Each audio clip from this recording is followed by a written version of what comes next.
لبيك اللهم لبيك لبيك لا شريك لك لبيك إن الحمد والنعمة لك الملك لا شريك لك لبيك اللهم لبيك لبيك لا شريك لك لبيك إن الحمد والنعمة لك الملك لا شريك لك لبيك اللهم لبيك لبيك لا شريك لك لبيك إن الحمد والنعمة لك الملك لا شريك لك لبيك اللهم لبيك. محمد نبينا بنور هدينا محمد نبينا بنور هدينا. The Committee on Inspection and Negotiation of Pilgrims' Accommodation in Mecca for the 2018 Hajj has submitted its reports to NAHCON. Presenting the report, Chairman of the Committee and NAHCON Commissioner for Policy, Personnel Management and Finance, Alhaji Yusuf Adebayo, appreciated members of the committee for working tirelessly while carrying out their assignments. He said those involved in the inspection and negotiation exercise were very thorough and discharged their duties in line with NAHCON guidelines in order to give pilgrims value for their money. Mr. Chairman, our understanding of this assignment shows that if we try to eliminate middlemen, we're going to get a better bargain in Mecca, as we have done in Medina. Because it shows that accommodation that we've been taking for 4,000, we have been able to bring it down to 3,002.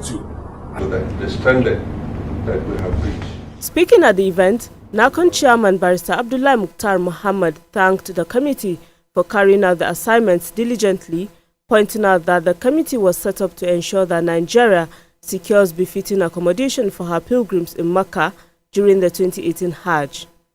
The NAHCON boss said the report will be used by the Commission as a guide to take critical decisions. On behalf of the Commission to receive this report, we will not waste time in examining the content of the report, and I will ensure that we do justice to it immediately. محمد نبينا بنور هدينا.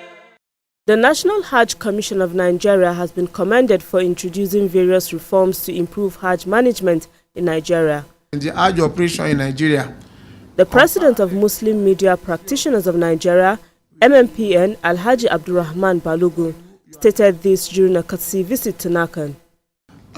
Commend you for all the creative and innovative things you've been carrying out in the Hajj operation in Nigeria. Unparalleled in the history of the country. We have taken pain to monitor your activities, to see what you have been doing so far, to make the Hajj rite easy for Nigerians, especially the Muslims. You make it so competitive, so attractive.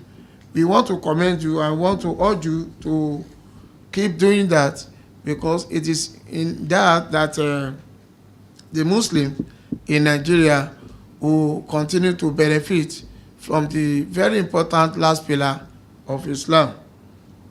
Alhaji Balogun said that MMPN will continue to partner with NAHCON towards promoting Hajj activities for the benefit of both pilgrims and officials. I'm talking about the role the media have been playing. There was a time we wrote you that as a media practitioner, we are your strategic partner. I'm happy that you have a seasoned team of media team, very formidable. Some of them we have worked together. Some of them will come across in the field of journalism, and I know they are very formidable, very good at their work. We've been seeing their work, and they've been doing wonderfully well to promote and project the work of the Commission. We really want to commend you for that. But we want equally to see us as practitioners, because we cut across the nation, and then we have our men all over the as a strategic partner. We have written only that there was no MOU to cement the relationship between us officially. We've been doing it in an ad hoc manner. So we want to implore you that such a relationship should be formalized. Reform in Hajj requires a lot of prayer. In his remarks, NAHCON Chairman Barrister Abdullahi Mukhtar, who was represented by the NAHCON Commissioner for Policy, Personnel Management and Finance, Alhaji Yusuf Adebayo, expressed delight with the visit, urging MMPN to always observe the ethics of journalism in their reportage. He assured them of the Commission's willingness to support them in carrying out their assignments. Reform is not easy. Because you know what we are trying to do now, we are trying to block all the leakages to make it easy for the Ummah. Definitely, those that are benefiting from that leakages will use whatever they have to fight you. So we want to implore you, as the Muslim media, to report positively. Because whatever you write and whatever you say, Allah will ask you on the days of judgment. Transparent in your reporting, so that you can have a legacy over non-Muslim.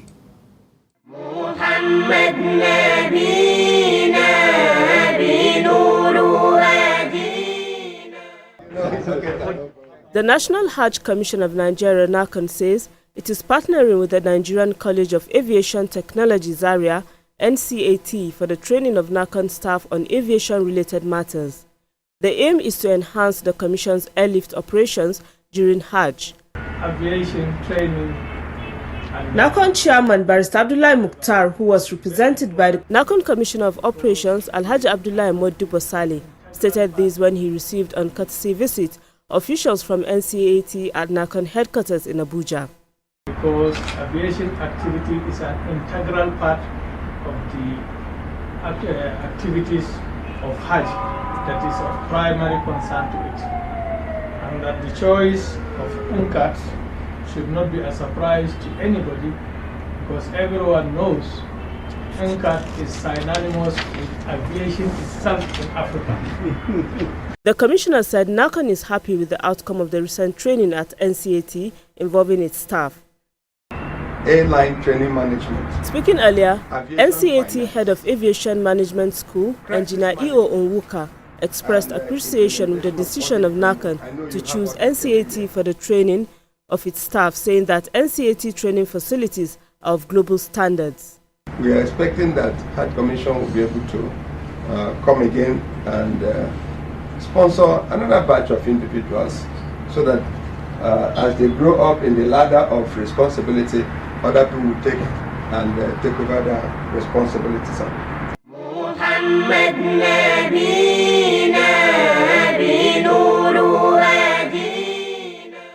Lagos State Pilgrims Welfare Board has commenced the weekly enlightenment campaign for its intending pilgrims for the 2018 Hajj. This was disclosed by the State Commissioner for Home Affairs, Dr. Abdul Hakim Abdul Latif, while addressing journalists in Ikeja. He said the lectures will educate pilgrims on what is expected of them in the course of performing the pilgrimage. Dr. Abdul Latif said the state government will not relent in ensuring that this year's Hajj is hitch-free and memorable for its pilgrims. The National Hajj Commission of Nigeria, NAHCON, urged all intending pilgrims to seek knowledge on how to perform Hajj and Umrah in order to attain the desired results. To achieve this, NAHCON directs all the Pilgrims Welfare Boards and agencies, as well as tour operators, to organize enlightenment programs for all the intending pilgrims from date of payment to commencement of operations. It is your right to be educated on how to perform Hajj and Umrah. For more information, visit guide.nigeriahajcom.gov.ng or send an email to info@nigeriahajcom.gov.ng.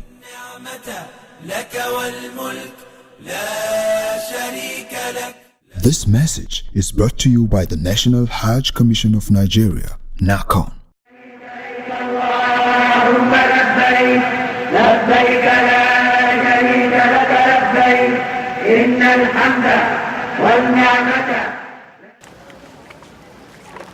Pilgrims standing on the plains of Arafah. But why are these Hajj officials not in Ihram while at Arafah and Munah? The reason being they are not performing the Hajj.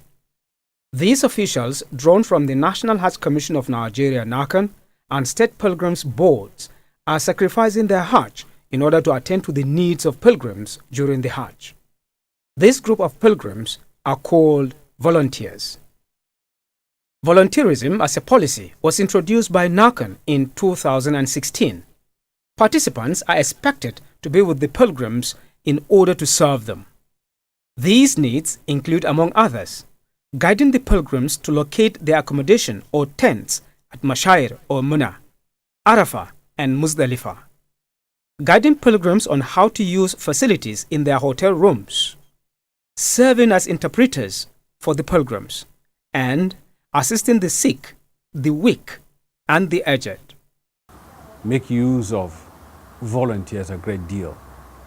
NAHCON Director in charge of planning, research, statistics, information and library services, Alhaji Suleiman Usman, explains more. These are people who, for their own personal conviction, volunteer to serve the people they want to serve, in this case the pilgrims, divided often into two. One, you have people who volunteer but would have to be facilitated to travel for the Hajj and come back at barest minimal cost. Then you have the second part who are not even paid anything at all, or a little stipend in the Holy Land. They often go as pilgrims and then they volunteer to serve other pilgrims. The director says participation cuts across different groups. You may have all strata of the society, professionals like doctors, engineers, and so on and so forth, who would come to render services in their own chosen fields or even any other field. I know of a country where you have engineers serving as dishwashers for their pilgrims. They paid for the Hajj, went there, and now would serve only as dishwashers for the pilgrims' catering services, so that the cost would be low on the Hajj fare, because the services to be paid for would have been paid for by the pilgrim, but now it's taken care of by them. And then the level of commitment you get from people like that is often very, very high. So this is the idea. The Commission is just trying to tap from that worldwide standard practice. When a pilgrim is moving, you see him or her lost, and he sees anybody who comes to him or her to render assistance. You can imagine the kind of happiness the person will feel. Not only even seeing you, but directing him or her to where he's looking for, or to the attention, is either medical or whatever. Some of them go there and they are tired, either hungry or so. If you're able to direct them to where to get food, or even you're able to give them direct them, get the food or something like that, give them, or direct them to where to get it, it's a lot of them, a lot of pilgrims. You can see the happiness. The impact is that many people are now coming forward to volunteer. For example, the number that volunteered in 2016 is less than the number that volunteered in 2017, which means 2017 is higher. People are now, I didn't volunteer in 2016, but I volunteered in 2017. And I'm sure 2018, many people will volunteer to serve the pilgrim. NAHCON introduced the policy bearing in mind the position of Islam on the matter. It states that persons will be rewarded for assisting the guests of Allah or pilgrims, and that reward is equivalent to performing the Hajj. Dr. Muhammad Mansour Sokoto provides an insight. Whatever services you give to the pilgrims, you will be rewarded as the pilgrims are rewarded. Moreover, the Arafat day is the day for all the people who attended the Arafat place. Allah subhanahu wa ta'ala will grant his mercy, will give his blessings to all people who are there. The angels will say, "Oh Lord," some of them do not come for Hajj, they come for other services. Allah subhanahu wa ta'ala will say, "Humul qawmu la yashqa bihim jalis."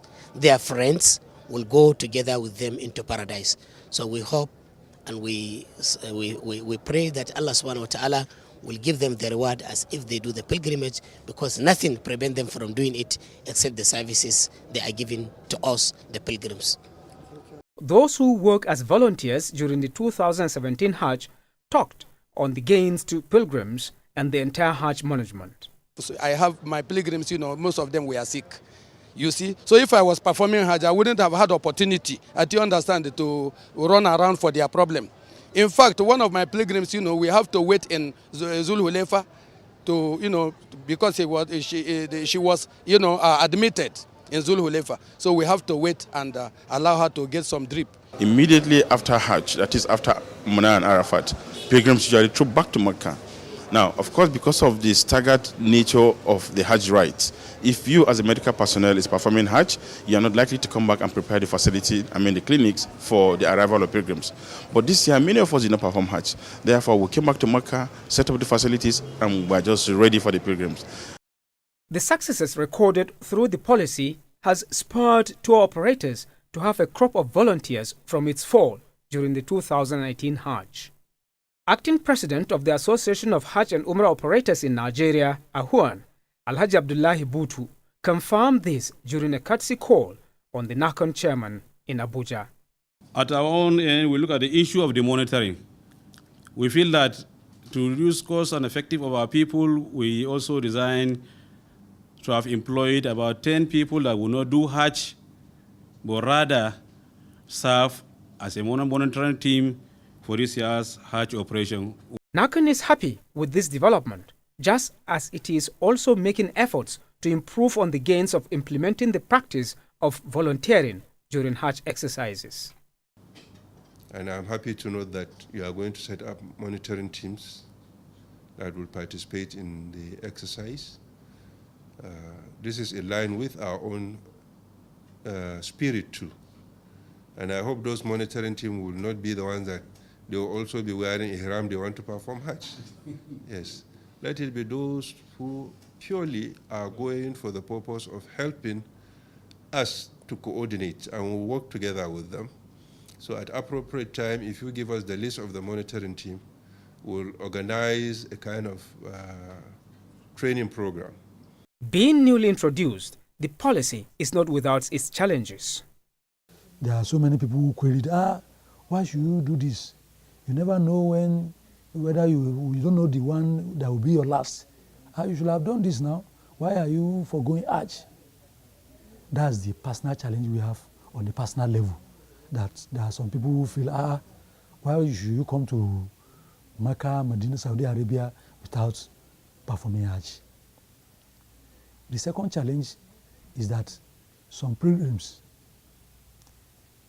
they will tend to see us as maybe as part of the Takaris who are there, who live in what I mean by Takaris are the overstayers or some Nigerian residents in Saudi Arabia, many of whom don't perform Hajj because they have to register.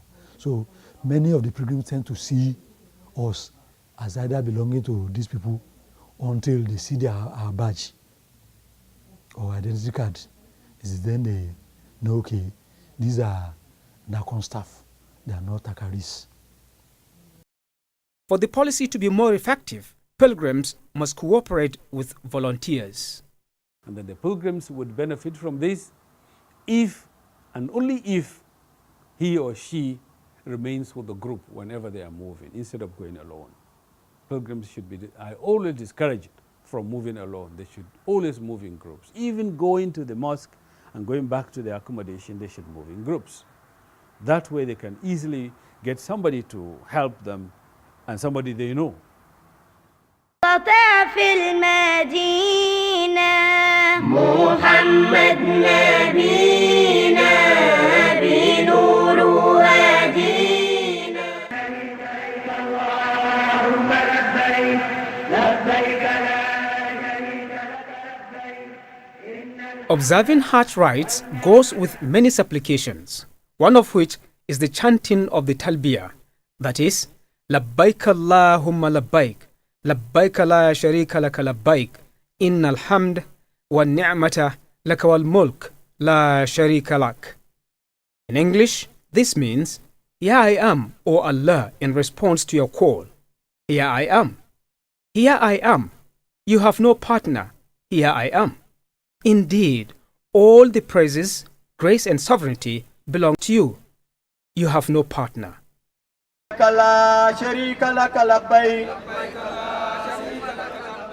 When and where is it recommended for pilgrims to recite the Talbiyah? In what manner? What is the position of Islam on chanting the Talbiyah during Hajj? Labbaik Allahumma labbaik. Here I am to answer your call, O Allah. Here I am to answer. On Hajj Talk tonight, Imam Abdul Fattah Adeyemi gives answers to these and other questions. He begins by explaining more on the meaning of the Talbiyah as the most common supplication during the Hajj. You attune yourself into the response to the call of Allah to come for Hajj. And Nabi Ibrahim alayhi salatu wasalam is the one who actually called people for Hajj. But as he called, we are supposed to respond. We are responding to Allah subhanahu wa ta'ala. And that's why we say labbaika. Here we are, O Allah, here we are. It's a believer submitting himself to the will of Allah, being there present to show his solidarity with the rest of the Muslim world, and also to let his action be in synchrony with every other believer that is there, that we are all worshiping Allah, we are all under the banner of Al-Islam, and even the ihram that we wear shows our simplicity, shows the unity of the whole of mankind. Now, whether a person is a king or a person is not a king, the person is a leader or not a leader, the person is rich or a person is not rich, you keep chanting, Inna alhamda wa ni'mata laka wal mulku. All sovereignty, all kingdom, all kingship, everything we have, they all belong to Almighty Allah. What is the significance of the Talbiyah in Hajj? It connects you, it attaches you to the greatness of Almighty Allah. And now imagine the whole of those who went for Hajj, all of them chanting these, almost simultaneously, almost in synchronicity with one another. This shows that we are all under the banner of Almighty Allah, under the sovereignty of Almighty Allah. So spiritually, having gone through such a process or such a period, it's supposed to cleanse our heart, and a person's mind should be at rest, because part of the dhikr of Allah. And the Quran says, Allah bi dhikrillahi tatma'innul qulub. When are pilgrims expected to begin the recitation of the Talbiyah in the course of Hajj or Umrah? Start chanting your Talbiyah from the time you take up the ihram. Like somebody who is traveling straight to Jeddah now, there is a place where you are going to stay. From after Jeddah, you stay at the Miqat, where you are going to take your ihram. And the moment you take your ihram, you have a special ritual bath, and then you wear the 2 pieces of cloth for the man. For the woman, she can wear anything she likes. So from that moment where you make the intention, oh Allah, Allah, Allahumma labbaika hajjan wa umrah. Once you make that intention like that, then you begin to say the labbaik Allahumma labbaik. You continue to say that even when you are on a horseback, or you are driving, or you are in a car, or you are in a bus, you are in a group, or you are moving alone. You should continue to say it loud until when you get to the Kaaba. When you get to the Haram, then you stop it. In what manner should the Talbiyah be chanted? There's no chanting silently because the person is a woman. However, in Islam, there's always middle course, there's always moderation. The Sahabas were said to be people who raised their voices. It's not something you are humming to yourself or you are doing something secret. No, you say it loud as a man. But as for women, if they are in the places where men are, there's limits to which they are going to chant their own. But when they are within themselves as women, yes, they should raise their voices too. This is part of the rites of Hajj, and it's not like Salat, where we say a woman observes Salat silently, man recites his own loudly. For Talbiyah, everybody should say their own as loud as possible. Are pilgrims required to chant the Talbiyah in all the locations where Hajj rites are observed? On the 8th to 10th of Dhul Hajj, when the real Hajj works are, at the top gear, people can still be chanting the Talbiyah as much as possible. Arafah and going to Muzdalifah, there's still possibility of chanting labbaik Allahumma labbaik. Some people will say Allahu Akbar, Allahu Akbar. Some people will say labbaik Allahumma labbaik. Any of these that people say, it is not against the recommended chantings during Hajj. You are not to chant the talbiyah when you are inside the Kaaba, when you are within the precincts of the Haram. Because you are not going to be chanting the talbiyah again, then that doesn't mean the person will just keep quiet. You can be making other dua, you can be making other azkar, and it is recommended you should say, Rabbana atina fi dunya hasana wa fil akhirati hasana wa qina adhaban. Imam Abdul Fattah Adeyemi urged intending pilgrims to acquaint themselves with the different supplications recommended for pilgrims performing the Hajj.